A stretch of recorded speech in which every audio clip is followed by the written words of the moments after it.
Bon, il est 5 heures, Paris s'éveille. Non, il est pas 5 heures du matin, il est 5 heures de l'après-midi. Et aujourd'hui, j'ai voulu faire un test à la con.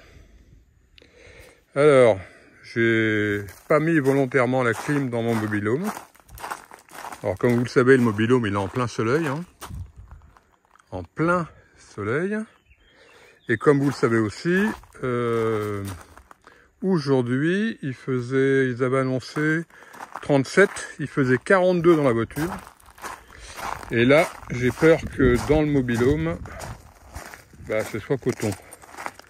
Alors, on va voir. Ouais, c'est de la folie, Philippe, de la folie. De la folie.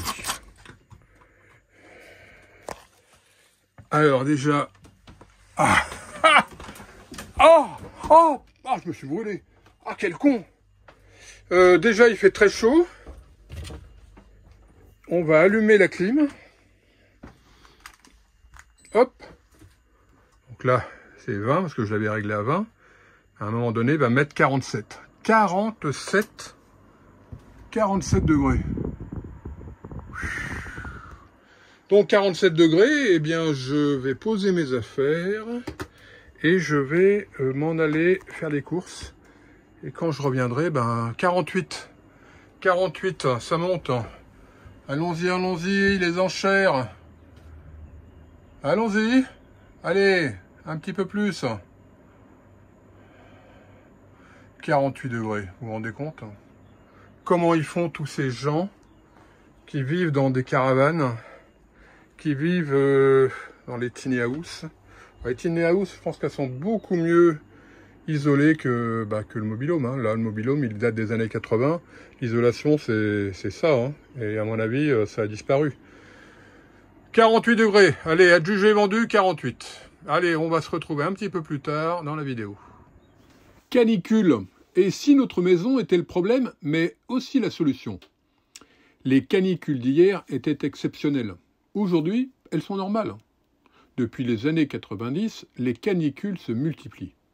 Rappelez-vous la canicule de 2003 qui a fait plus de 15 000 morts en France, principalement des personnes âgées, décédées chez elles ou en EHPAD.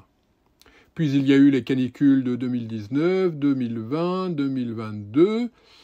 En 2024, l'été a même commencé dès le mois de mai.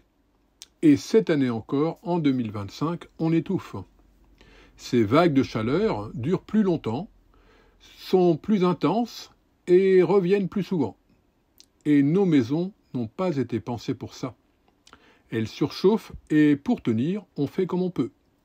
On ferme tout, on vit dans le noir ou à la cave, on branche les ventilateurs, on allume la clim. Mais ces solutions ne sont que des pansements qui peuvent même aggraver le problème. Car pour se rafraîchir, on consomme encore plus d'énergie. Et cette énergie, c'est souvent celle-là même qui réchauffe la planète. C'est le cercle vicieux. Il fait chaud, on branche les ventilateurs et la clim. Donc, on consomme de l'énergie, on réchauffe la planète et il fait encore plus chaud. Le vrai problème, c'est l'architecture de nos maisons. Des cubes posés à même le sol, exposés à tout vent, plein sud ou plein ouest, sans aucune protection extérieure. Des toits brûlants, des murs qui emmagasinent la chaleur, pas d'inertie, pas de régulation, pas de logique bioclimatique. L'été, nos maisons deviennent des fours. L'hiver, elles fuient la chaleur comme des passoires. Et s'il existait une autre alternative? Je ne parle pas d'un nouveau gadget à la mode. En fait, la solution, elle existe depuis toujours, elle est devant nous. Et elle vient tout simplement de la nature. Il n'y a qu'à regarder les animaux qui creusent le sol pour s'abriter. Les lapins, les taupes, le renard et la belette, le blaireau, le mulot, le loir, la loutre, etc. Les hommes aussi, depuis la préhistoire, ont vécu dans des grottes, dans des huttes, des igloos.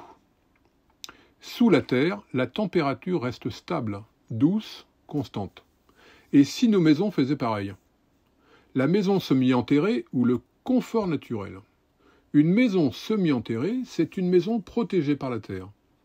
Une maison où la température oscille entre 18 et 22 degrés toute l'année. sans ventilo, sans clim, sans chauffage. Grâce au soleil, à l'inertie thermique de la Terre, à son pouvoir isolant, à son silence aussi. On appelle cela le PAHS, le Passive Annual Heat Storage du physicien américain John Hecht, ou stockage intersaisonnier de chaleur. L'été, la fraîcheur est stockée dans le sol. L'hiver, la chaleur revient dans la maison. C'est naturel. Fini les toitures en ardoise ou en tuiles. Bienvenue au toit végétalisé. Le tout dans une petite maison, bien orientée et pensée pour vos vrais besoins. C'est exactement ce que j'ai voulu faire avec le GreenPod. Un micro-logement semi-enterré ou végétalisé. Économe, durable, autoconstructible. Une maison pensée pour demain et pour ceux qui veulent vivre autrement. Vivre mieux avec moins et dans moins d'espace. Conclusion, cet été, il a fait 42 degrés dans mon mobil-home. Non, 48 degrés dans mon mobil-home. Et chez vous, il a fait combien? Dites-le moi en commentaire. Et si vous voulez en savoir plus sur les maisons qui rafraîchissent au lieu de réchauffer, téléchargez mon e-book gratuit, mettez un pouce à cette vidéo, abonnez-vous à ma chaîne YouTube, laissez-moi un commentaire et suivez-moi dans mes prochaines vidéos. À bientôt, salut!